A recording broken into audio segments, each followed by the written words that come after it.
During the Second World War, the probability of death as a prisoner of the Japanese was 10 to 20 times greater than the probability of dying in combat.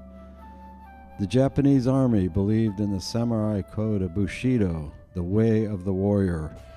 It taught that to become a prisoner was disgraceful and suicide was preferable to capture or defeat. Bushido also governed the treatment of enemy prisoners. This book tells the stories of 6 POWs, Horyo in Japanese, from both sides of the conflict. As in all wars, the prisoners were civilians as well as military. Garth Dunn, a 20-year-old U.S. Marine stationed on the island of Guam, was among the American military personnel taken prisoner by the Japanese the day after Pearl Harbor. He survived 4 different camps, brutal beatings, starvation, and work as a slave labor in a Japanese steel mill. His last camp was 100 miles from Hiroshima, and he told how the atomic bomb saved his life and the lives of thousands of other POWs held by the Japanese.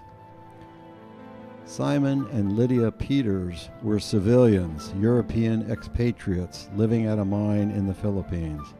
Like thousands of non-combatants captured by the Japanese, their house and belongings were confiscated and they were separated and placed in different camps. Eventually released, they reunited and fled to the jungle for a harrowing existence in a no man's land between Philippine guerrilla raids and Japanese counterattacks. When near death, they were rescued by American forces. Mitsui Takahashi was a U.S. citizen of Japanese descent living in Malibu, California. Hers is another story of disruption, dislocation, loss of home, job, and belongings, and love and renewal. She symbolizes the plight of the 110,000 Japanese Americans who were unjustly imprisoned by America for the duration of the war. To those Japanese who failed to die in combat, suicide or dishonor were the likely alternatives. Some sought a third choice, not committing suicide or surrendering. They were stragglers who remained hiding in jungles long after the war ended. Sergeant Masashi Ito was shipped to Guam in 1944.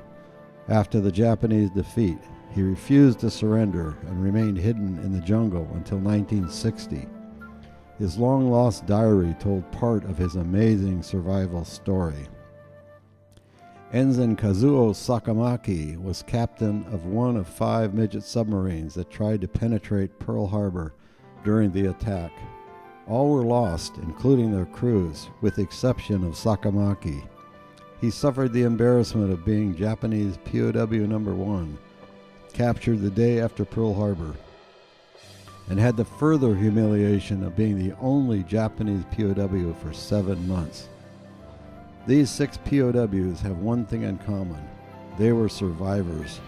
With fortitude and courage, they survived when so many others did not. Despite their desperate circumstances, they never stopped counting the days until freedom.